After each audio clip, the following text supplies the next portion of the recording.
Karate பயிற்சியில் நம்ம செங்கலை உடைக்கிறோம், இதே கையில் நம்ம பையானோ வயலின் மிருதங்கம் வாசிக்கிறோம், இதே கையில் நம்ம சித்திரை வரைகிறோம்.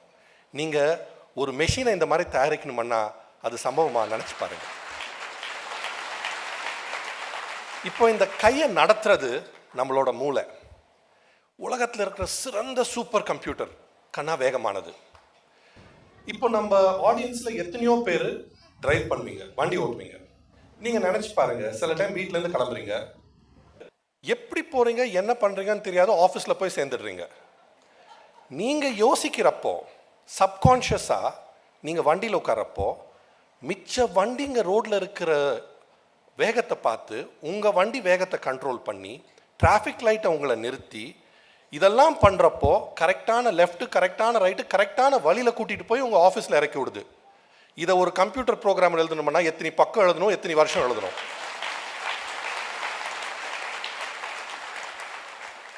இது நம்மளோட மூளை. அடுத்தது நம்மளோட சிறுநீரகம். It is the most fantastic filter, நமக்கு தெரிஞ்ச ஃபில்டர் உலகத்திலேயே. ஒரு சிறுநீரகத்தில் 1,00,000 சின்ன ஃபில்டர் இருக்கு. எத்தனை பேருக்கு தெரியும்னு எனக்கு தெரியாது, நம்ம ரத்தத்தில் இருக்கிற உப்பு கடலில் இருக்கிற உப்பு ஒரே அளவு, தெரியுங்களா உங்களுக்கு? அண்ட் அந்த உப்பு லெவலை இவ்வளோ சின்ன மார்ஜினில் நம்ம கிட்னி கண்ட்ரோல் பண்ணுது. அது மாத்திரம் இல்லை, நம்மளோட பாடியோட பிஹெச், நம்மளோட பிளட் ப்ரெஷர் எல்லாத்தையுமே அந்த 2 சின்ன சிறுநீரகம் ரெகுலேட் பண்ணுது. இவ்வளோ விஞ்ஞானம், இத்தனை வருஷம் நம்மளால ஒரு ஆர்டிஃபிஷியல் சிறுநீரகம் இன்னும் தயாரிக்க முடியல. அது சிறுநீரகம். இப்போ குழந்தை பிறந்தா முதல் அழுகுது. அது அழுகிற அழுல அதோட நுரையீரல் பெருசாகுது. உங்களுக்கு ஒரு கேள்வி கேட்கட்டா? நம்ம நுரையீரலுக்கும் டென்னிஸ் கோர்ட்டுக்கும் என்ன சம்பந்தம்? யாருனாலையா சொல்ல முடியுங்களா? நம்ம நுரையீரலை நம்ம விரித்தால் ஒரு டென்னிஸ் கோர்ட் அளவு. அது நம்ம நுரையீரல். நீங்கள் தினம் உங்களையே அறியாமல் சுவாசிக்கிறீங்க. இந்த சுவாசிக்கிறதுலேயே உங்களோட உடம்பு 70% 70% ஆஃப் த டாக்ஸின்ஸ் உங்கள் சுவாசத்திலேயே வெளில ஆக்கிடுது. அது உங்கள் நுரையீரல். ஸோ இந்த மாதிரி நான் ஒரு ஆர்கன் பற்றி பேசிகிட்டே இருக்கலாம். பட் இப்போது எனக்கு ரொம்ப ஆங்ஷியஸாக இருக்குது. ஏன் தெரியுங்களா? I want to come to my favourite topic, என்னோட இருதயம், நம்மளோட இருதயம். என்ன கேட்டிங்கன்னா அதுதான் நம்ம உடம்புல நம்ம இன்ஜின், நம்ம பம்ப். காலகாலமாக எல்லா எமோஷன்ஸ் இருதயத்துலேருந்து வருது. இருதயத்தையே உனக்கு அர்ப்பணிக்கிறேன்.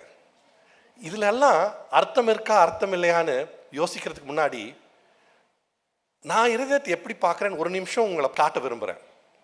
அது ஒரு கர்ம யோகி. நீங்கள் நினைச்சாலும் நினைக்கலைன்னாலும் தேங்க்யூ, நீங்கள் நினைச்சாலும் நினைக்கலைன்னாலும் நிமிஷத்துக்கு நிமிஷம் 70 வாட்டி, நாளுக்கு 1,00,000 வாட்டி துடிச்சிட்டே இருக்கு. நம்ம இருதயம் தான் ஒரே ஒரு ஆர்கன், நம்ம மார்லேருந்து எடுத்து வெளியில் வச்சா கூட துடிக்கும். எத்தனை பேருக்கு தெரியும்னு எனக்கு தெரியாது, ஒரு துடிப்பில் நம்ம ரத்தத்தை 96,000 கிலோமீட்டர் நீளமான ரத்த குழாய் வழியாக அனுப்புது. நினச்சி பாருங்க. இப்போ ஒரு வண்டி 90 கிலோமீட்டர் ஆனால் மாற்றிடுறீங்க. இது ஒரு துடிப்பில் இந்த வேலை பண்ணுது. இந்த இதயத்தோட பேச்சு நம்ம கேட்க வேணாமா? இப்போ நீங்க கேட்கலாம், என்ன டாக்டர் இதயத்தோட பேச்சு பற்றி பேசுறீங்கன்னு. என்ன கேட்டீங்கன்னா, நீ உடம்பும் அதோட ரிலேஷன்ஷிப் ஒரு கல்யாணம் மாதிரி. ரெண்டு பேர் ஒன்றா இந்த உலகத்துக்குள்ளே வரீங்க. சின்ன வயசில் எப்படி நீங்கள் கல்யாணம் ஆன புதுசில் உங்கள் பொண்டாட்டி பேச்சை கேட்குறீங்களோ,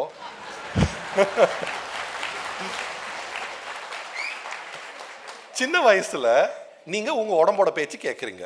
பசிச்சா அழுறீங்க, களைச்சா படுத்து தூங்கிடுறீங்க. வளர வளர அதோட பேச்சு கேட்க மறந்துடுறீங்க. பசிச்சா சாப்பிடாம வேலை செய்கிறீங்க, அழைப்பு இருந்தால் 2 காஃபி அடிச்சுட்டு வேலைக்கு போகிறீங்க. எப்படி நீங்கள் கல்யாணத்துக்கு அப்புறம் கொஞ்சம் வருஷம் அப்புறம் பொண்டாட்டி பேச்சை கேட்காம அதுக்காக உங்களுக்கு கிடைக்கிற கஷ்டம் கிடைக்குதோ, இல்லை முதல்ல ஒரு ரவுண்டு நான் பார்த்துக்கிறேன், ஆம்பளைங்க அதிகமாக இருக்காங்களா பொம்பளைங்க அதிகமாக இருக்காங்களா, ஓகே ரைட். ஸோ எப்படி நீங்கள் பொண்டாட்டி பேச்சை கேட்காம கஷ்டப்படுறீங்களோ, உங்கள் உடலின் பேச்சு கேட்காம நீங்கள் கஷ்டப்படுறீங்க. அப்புறம் வயசான பிறகு கேட்கணும்னு விரும்புகிறீங்க, ரொம்ப லேட் ஆகிடுது. ஸோ இதுதான் வந்து நம்ம உடல். நீங்கள் கேட்கலாம், உங்கள் இருதயம் எப்படி டாக்டர் உங்கள் கூட பேசுதுன்னு. திடீர்னு வேகமாக 3 மாடி ஏறுறீங்க அர்ஜென்ட்டாக போகிறதுக்கு, உங்கள் இருதயம் வந்து உங்கள் மாரில் தடக் தடக் தடக் தடக்குன்னு துடிக்குது. அது என்ன சொல்லுது, பாருப்பா நீ டெய்லி இது பண்ண மாட்டேங்கிற, என்னைக்கோ ஒரு நாள் பண்ணுற, என்னால் முடியல, சரியா, கொஞ்சம் கொஞ்சமாக என்னை பழக்கப்படுத்து. அதுதான் உங்கள் இருதயம், சரிங்களா? இப்போது அடுத்தது நான் வந்து நம்ம இருதயத்தை எப்படி பாதுகாக்கணும்னு சொல்கிறது வந்து ரொம்ப முக்கியம். இது வந்து ஒரு பெரிய சிதம்பர ரகசியம் இல்லை. எல்லாரும் சொல்லுவாங்க நீங்கள் எக்ஸசைஸ் பண்ணணும்னு. இந்த எக்ஸசைஸ் வந்து பெரிய விஷயம் இல்லை. அதுக்காக லட்சக்கணக்கான ஜிம் எக்யூப்மெண்ட் வாங்க தேவையில்லை. ஒரு நாளைக்கு 40 நிமிஷம் நிறுத்தி நீங்கள் போய் எக்ஸசைஸ் பண்ணணும், டிஷர்ட்டு ஷார்ட்ஸ் எல்லாம் போட்டு அதெல்லாம் ஒன்றும் அவசரம் இல்லை. நீங்கள் வேலைக்கு போகிறீங்க, நீங்கள் ஆஃபீஸ்லேருந்து ஒரு 10 நிமிஷம் தூரத்தில் வண்டியை நிறுத்துங்க, 10 நிமிஷம் நடந்து போயிடுங்க. மத்தியானம் ஒரு லஞ்சு சாப்பிட்டுட்டு உங்கள் ஃப்ரெண்ட்ஸோட டேபிளுக்கெல்லாம் ஒரு சின்ன வாக்கை போயிட்டு வந்து திருப்பி உட்காந்துருங்க. சாயந்தரம் எனிவே வண்டிக்கு நடந்தால் போகணும், 30 நிமிஷம் வாக் ஆச்சு. பஸ்ஸுக்கு கோயிலுக்கு பஸ்ஸில் போகிறீங்க. இல்லை, நம்ம பெரியவர் சொன்னது எல்லாம் ஒரு அர்த்தம் இருக்குது. ஏன் கோவிலுக்கு போகணும், ஏன் கோவிலை சுற்றணும்? புண்ணியமும் கிடைக்கும், எக்ஸசைஸும் கிடைக்கும்.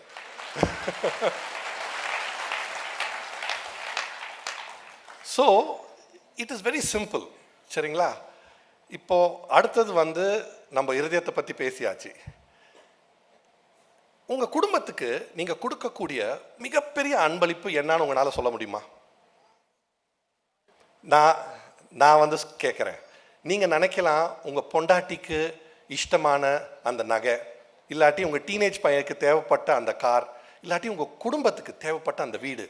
இதெல்லாம் இல்லை. நீங்கள் உங்கள் குடும்பத்துக்கு கொடுக்கக்கூடிய மிகப்பெரிய அன்பளிப்பு உங்களோட ஆரோக்கியம். நமக்கு உடம்பு சரியில்லாதப்போ தான் நம்ம டாக்டர் ஹாஸ்பிட்டல்னு யோசிக்கிறோம். பேப்பரில் டிவியில் இந்த மருத்துவமனைக்கு இவ்வளோ சார்ஜ் போடுறாங்க, இந்த டாக்டருங்க இவ்வளோ ஃபீஸ் போடுறாங்க, கேட்டு கேட்டு சலிச்சிடுச்சு. ஏன் என்னோட ஃப்ரெண்ட்ஸே சொல்லுவாங்க, டே சாய் நீ ஆன்ஜியோ பிளாஸ்டி பண்ணுறது இல்லடா, நீ 5 லட்சம் பிளாஸ்டி பண்ணுறேன்னு. பட் என்ன பண்ணுறது, when you want to use the best it is expensive. But நான் என்ன சொல்கிறேன், இந்த உலகத்தில் இருக்கிற இந்த டெக்னாலஜி எல்லாம், இந்த ஹாஸ்பிட்டல்ஸ் கொடுக்க வேண்டிய உங்களுக்கு ட்ரீட்மெண்ட்ஸ் எல்லாம், என்ன மாதிரி ஸ்பெஷலிஸ்ட் கொடுக்க வேண்டிய உங்களோட ட்ரீட்மெண்ட் எல்லாமே இஸ் இம்மெட்டீரியல் டு யூ. நீங்கள் உங்கள் உடம்பை பார்த்துக்கிட்டா, சரிங்களா?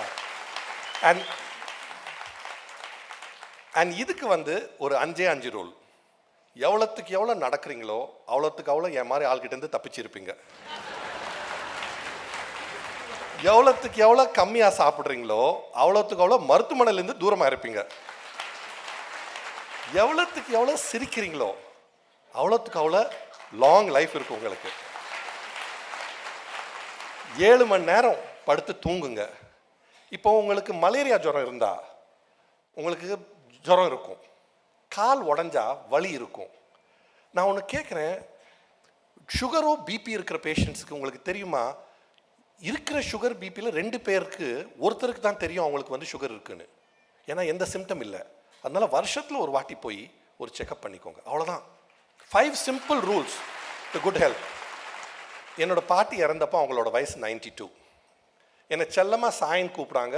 நான் ஏதாவது சேட்டை பண்ணால் முட்டாப்பாய பிள்ளைன்னு கூப்பிடுவாங்க. எனக்கு இதை கேட்குறதுல ஒரு குறும்பு சந்தோஷம். அதுவும் எங்கள் அப்பா முன்னாடி அவங்க என்னை இதை கூப்பிட்டா எனக்கு இன்னும் சந்தோஷம். அவர் இதை பார்க்க தான் போகிறாரு. ஆமாம், எனக்கு தெரியும் அப்புறம் பிரச்சனை வரும், தைரியமாக சொல்லிட்டேன். நீங்கள் எல்லாம் கிளாப் அடிக்கிறீங்கன்னு சொல்லிட்டேன் தான். ஸோ அதிகபட்சம் அவங்க முன்னாடி, எங்கள் அப்பா முன்னாடி தான் நான் சேட்டை அதிகமாக பண்ணுவேன். அவங்க சொன்ன ஒரு வார்த்தை இன்னும் என் காதுலயே இருக்கு. அவங்க சொல்லுவாங்க, டே கண்ணா, காலார நடந்து கண்ணார தூங்கி வயிறார சாப்பிட்டு மனசார சிரிச்சா உனக்கு நோய் எங்கேருந்துடா வரும்னு.